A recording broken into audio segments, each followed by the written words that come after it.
like to appreciate and thank Hotstar for taking Kohbali up and streaming on their platform. అంటే ఈ సిరీస్లో director కానివ్వండి, DOP కానివ్వండి, actors కానివ్వండి, అందరూ కొత్త. అంటే రవి ప్రకాష్ ఉన్నాడు సీనియర్ యాక్టర్, అంటే నాతో పాటు మళ్ళీ చిన్నప్పటి నుంచి చూడాలి, నేను వచ్చినప్పటి నుంచి ఇద్దరం ఒకే టైం అవుతుంది. సో అలా ఇలాంటి అంటే ఇవాళ రోజున మన తెలుగు టెక్నీషియన్స్ అందరూ కొత్త వాళ్ళు, ఇలాంటి కొత్త వాళ్ళని ఒక డిజ్నీ హాట్స్టార్ లాంటి పెద్ద ప్లాట్ఫామ్ టేకప్ చేసి ఈ సిరీస్ ని వాళ్ళు స్ట్రీమింగ్ చేస్తుందంటే అది మన తెలుగు లాంగ్వేజ్ కాదు, 7 లాంగ్వేజెస్ అండ్ ఆల్ లాంగ్వేజెస్ లో ట్రెండింగ్ ఉంది. So I request media to support this young team. అంటే మనం మీడియా మీరు అందరూ ఇలాంటి టీమ్ సపోర్ట్ చేస్తే ఇంకా యంగ్ టాలెంట్ మన తెలుగు ఇండస్ట్రీలో నుంచి వస్తారనే నమ్మకం నాకు ఉంది. నేను సిరీస్ 2 సార్లు చూశాను, చాలా పర్ఫెక్ట్ గా ఉంది. రేవంత్ నాతో సినిమా చేయండి, ఎందుకంటే నేనేం చెప్పలేదు. I really love your work. He is very young and he has a long career. చాలా బాగా, I mean you are good. At the same time DOP Rohit Bachchu, excellent work. Then coming to actors, అందరూ కొత్త వాళ్ళు, కానీ వాళ్ళ పాత్రలో ఎంత correct గా చేశారంటే ఐ మీన్ అంటే చాలా ఫ్రెష్ గా ఉంది. ఇందాక రవి ప్రకాష్ దీంట్లో సేలబుల్ ఫేజ్ అవన్నీ పాతకాలం అయిపోయింది, ఇప్పుడంతా ట్రెండ్ మారిపోయింది. డిజ్నీ హాట్స్టార్ లాంటి ప్లాట్ఫామ్లు ఉన్నాయి, they will give us the break. So Ravi కానివ్వండి, and I mean I really love your performance, congratulations. I mean it's long waiting. మంచి యాక్టర్కి ఇట్లాంటి బ్రేక్ వచ్చి రావాలి. అండ్ కొత్త టాలెంట్ రమణ నెక్స్ట్ సీజన్ 2లో నాకు అతనికి చాలా సీన్ ఉంటాయి, నాకు భయం వేస్తుంది. Ramana I mean it's such a good actor. I really love his performance and I wish you all the best bro.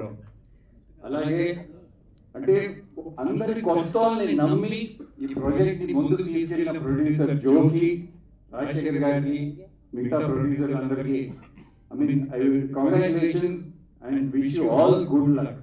ఇలాంటి మంచి సిరీస్ రావాలి మన తెలుగు ఇండస్ట్రీ ఆల్ ఓవర్ ఇండియానే కాదు, పాన్ వరల్డ్ మనం అట్లా వింగ్ స్ప్రెడ్ చేసుకుంటూ వెళ్ళాలి. Thank you.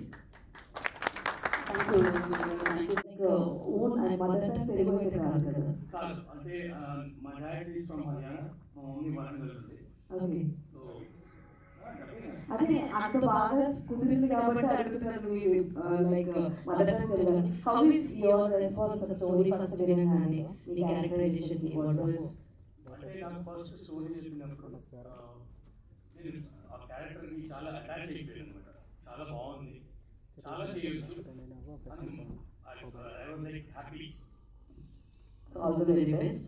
వెంకట్ గారు ఇందాక మాట్లాడుతూ ఆన్ చేయకపోతే నేను కూడా వన్ ఆఫ్ ద ప్రొడ్యూసర్ అని అన్నారు. మీరు నిజంగానే వన్ ఆఫ్ ద ప్రొడ్యూసర్ అండి? ఎందుకంటే నా క్యారెక్టర్ దాకా రివీల్ అవ్వలేదు. అంటే అది ఎండ్లో వస్తుంది.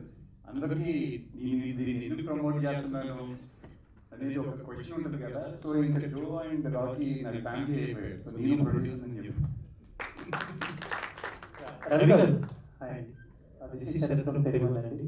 అండ్ 2000లో మీరు హీరోగా ఎంట్రీ అయ్యి అండ్ ఇప్పుడు ఈ 25 years ఆఫ్ జర్నీ, 24 అయింది, ఇలా చేసుకుంటూ వస్తూ ఇప్పుడు మళ్ళీ మీ మెయిన్ పోస్టర్గా ఇలా పడి స్టోరీ ఇదంతా ఎలా అనిపిస్తుంది? అప్రిసియేషన్ ఇదంతా ఒకటే ఇందాక నేను చెప్పినట్టు మన నమ్మకం కోల్పోకుండా ప్రయాణం అనేది కొనసాగిస్తుంటే ఎప్పుడో ఒక చోట నీకు సాటిస్ఫాక్షన్ ఇచ్చే గమ్యం దొరుకుతుంది. సో అది జర్నీ అనేది సక్సెస్ అనేది జర్నీ అని మనం వింటూ ఉంటాం కదా. అలాగా ఇలాంటి జర్నీలో నాకు ఇది ఒక సక్సెస్ అని నేను ఫీల్ అవుతాను.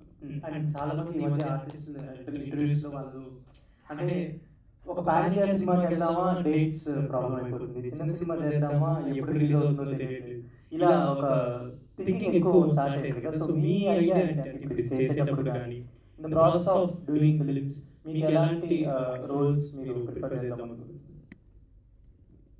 ప్రాసెస్ ఆఫ్ జర్నీలో అంటే నిజంగా ప్రస్తుతం ఉన్న పరిస్థితుల్లో ఏది దొరికినా చేస్తే చాలు అనే ఒక సిచ్యువేషన్లో ఉన్నప్పుడు అందులో సెలెక్ట్ చేసుకొని కొంతైనా సరే కథని ఒక వేరే రేంజ్లోకి లేకపోతే వేరే టర్న్కి తీసుకునేటట్టు క్యారెక్టర్ ఉంటే చాలు అనేటట్టు ఆలోచించే ఈ ప్రయాణం సాగించారనమాట. బట్ కోబల్లి నాకు కావాల్సిన ఎలివేషన్ కానీ లేకపోతే స్క్రీన్ స్పేస్ కానీ ఇచ్చింది. అంటే ఒక షూట్ చేస్తారు ఒక సినిమా కూడా. మీరు సడన్గా ఈ ప్రాజెక్ట్లోకి రావడానికి మీకు ఇంట్రెస్టింగ్ అనిపించిన పాయింట్ ఏదైనా? ఈ ముగ్గురు, ఈ director Revanth, producer Joe and Ramana, వీళ్ళిద్దరూ నా దగ్గరికి వచ్చారు. ఇట్లా చేస్తున్నాము, ఈ సిరీస్లో మీరు ఎండ్లో వస్తారు అండ్ సీజన్ 2లో ఆ కథ వేరే. సో ఎండ్లో మరి నేనెందుకు అని అంటే వీ నీడ్ అంటే ఆల్మోస్ట్ అందరూ దీంట్లో కొత్త యాక్టర్స్ ఉన్నారు. సో ఎండ్లో ఒక క్లిఫ్ హ్యాంగర్ లాగా దే నీడెడ్ సంబడి. అండ్ నాకు ఎప్పుడైనా I want to encourage new filmmakers. And Revanth నాకు కొన్ని రషెస్ చూపించాడు. సో ఐ వాజ్ లైక్ మంచి technician and I want to be part of this project and immediately I see thanks Venkat. నిజంగానే నేను షూటింగ్లో వెంకట్ గారిని చూసిన వెంటనే నేను ఇందాక చలకనే నాకు చలకు వచ్చింది. Thanks for supporting us. Thank you so much. Sorry.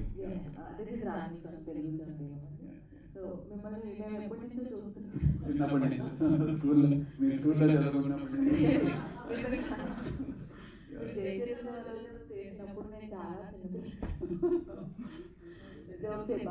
కానీ ఇప్పుడు వరకు రాకీ గారు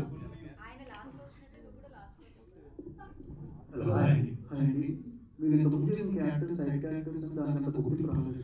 బట్ దీంతో ఒక గుర్తింపు వచ్చింది. ఎలా ఫీల్ అవుతున్నారు?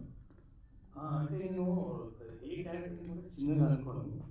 నాకు ఫస్ట్ టైం నాకు నా లైఫ్లో యాక్టింగ్ నేను చిరంజీవి గారితో ఫస్ట్ మూవీ చేయడం జరిగింది. ఇప్పుడు మీరు అడగవచ్చు వీలుగానే ఎందుకు అని.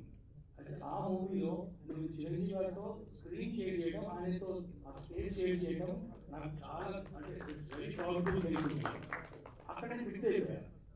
ఫస్ట్ ఈ అంటే విలన్గా ఉన్నాను, అదే క్యారెక్టర్ చేద్దాము, దాంట్లో ఒక బాగుంటుంది. రోజు ఒక డిఫరెంట్ అప్రోచ్ ఇచ్చే ఆడియన్స్ నచ్చుతుందని అనిపించింది. ఇంకోటి ఏంటంటే ఇది also good actors. That is main reason. నిజంగా గుడ్ యాక్టర్స్ కాబట్టి వాళ్ళ క్యారెక్టర్స్ కూడా అలా ఉంటాయి. క్యారెక్టర్స్ కానీ ఆర్టిస్ట్ కానీ చాలా మంచిగా సెలెక్ట్ చేసుకున్నారు. శ్యామల గారు కావచ్చు, రవి గారు, వెంకట్ గారు, రాకీ గారు ప్రతి పాత్రకి ఒక ఇంపార్టెన్స్ ఇచ్చారు. అలాంటిది డైలాగ్స్ కానీ కొంచెం అందులో ఉన్న వైలెన్స్ కానీ చాలా ఎక్కువగా ఉన్నాయి. సో దాన్ని అలాగే సీజన్ 2లో కూడా కంటిన్యూ చేస్తారా? ఉన్నాయి కదా.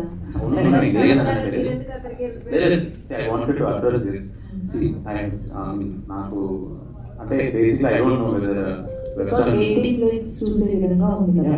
It was made for 18. Murders చూస్తున్నారంటే ఐ డోంట్ చాలా వాంట్ bold కిడ్స్ టు గా watch this. I don't want to watch this for ఎందుకంటే అంత వైలెన్స్ ఉంది. అండ్ ఇంకోటి ఏంటంటే ఏదో వీ హ్యావ్ వెబ్ సిరీస్